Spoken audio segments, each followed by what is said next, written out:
Camilo. How are you doing today? Very good, man. So as you see, like I'm working on my research project, and it's especially for the long-term health benefit of organic food for our senior people living in the retirement community. So so I have working on this, and here are my few research articles for the reference.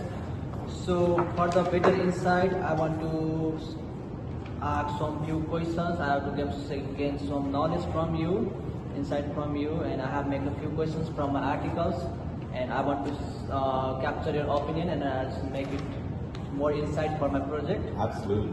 So I ask you, and like first questions is, so what do you think about the organic food, and how its role to enhance the positive health effects in senior people, especially retirement community?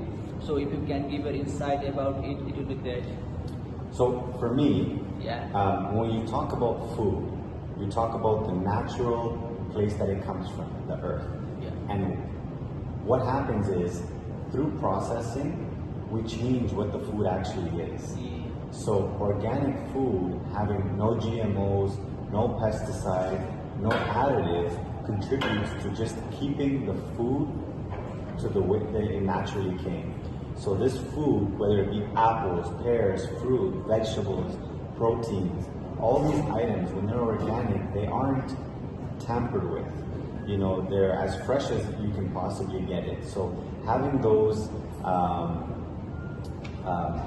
that organic food available to some of our seniors who usually develop really, like they battle against those preservatives, all those GMOs, all those pesticides.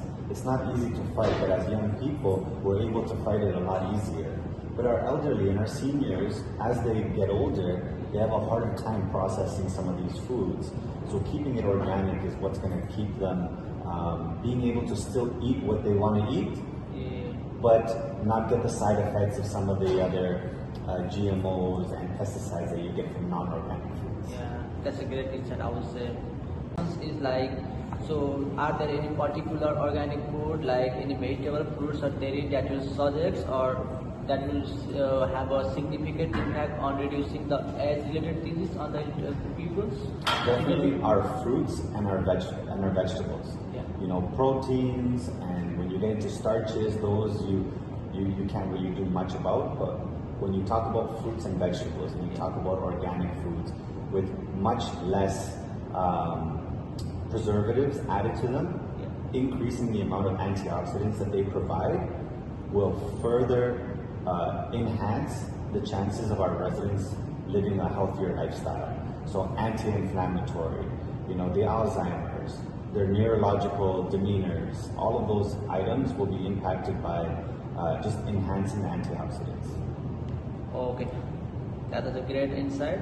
So my next question was about your opinion. So your and your community opinion. So what role can the retirement community can play in making organic food more accessible, so and affordable for seniors? Because as you know, organic food is a bit expensive.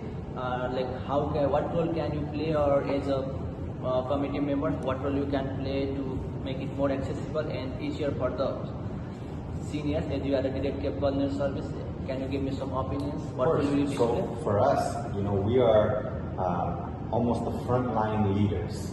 So we're the ones with direct contact to our seniors. We are the ones who have the direct impact when it comes to ordering the food that come into our senior home. With that being said, we have 32 AMICAs, and between 32 AMICAs, there's 32 directors of culinary service. We always come together and try to figure out what is working best in our neighborhoods. So organic food being one of those things that's changing, that is coming, that is being more present in our senior living care. We want to provide our residents with the best produce and best protein to make sure that they know that what they're having to eat, that they don't have to take away the things that they love to eat. You want to be able to give it to them, but let them know, have it in moderation. Everything in moderation is going to be good for you. So my direct impact would be just focusing on all our director of culinary meetings and making sure that we present organic food as something that they are able to get.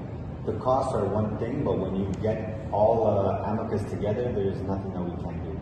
Yeah, I love your idea, like how to make informed choices and how to like deliver the food. I love that idea. And like from this article, I got that. So, how does the like can reducing inflammatory biomarkers through organic food consumption? So it will it said that it will lower the risk of chronic disease such as cardiovascular disease in older adults. So what do you think about it? Like, I think that's great that all the research that's being done around organic food at the end of the day is going to help us. yeah, You know, right now they're still in the experimental phases of trying to to see what works. And unfortunately, it's a fact that our residents or us in general, a lot of us don't really pay attention to what is better for us until it's too late. Oh, yeah. So whoever's doing the research, all this information is super important. The research that you're doing to put it out into the world so that people will listen is super important. Because this research, without this research, nobody's going to believe that it's actually better for you. yeah, Everybody's going to stay eating your fries and burgers, and then they're going to wonder why they're sick. yeah. You're going to say, well, Milan told us about the organic food, but we didn't listen. So Yeah. now, there you go. That's what I think about it. That's a great, and thank you so much for Of course. appreciating.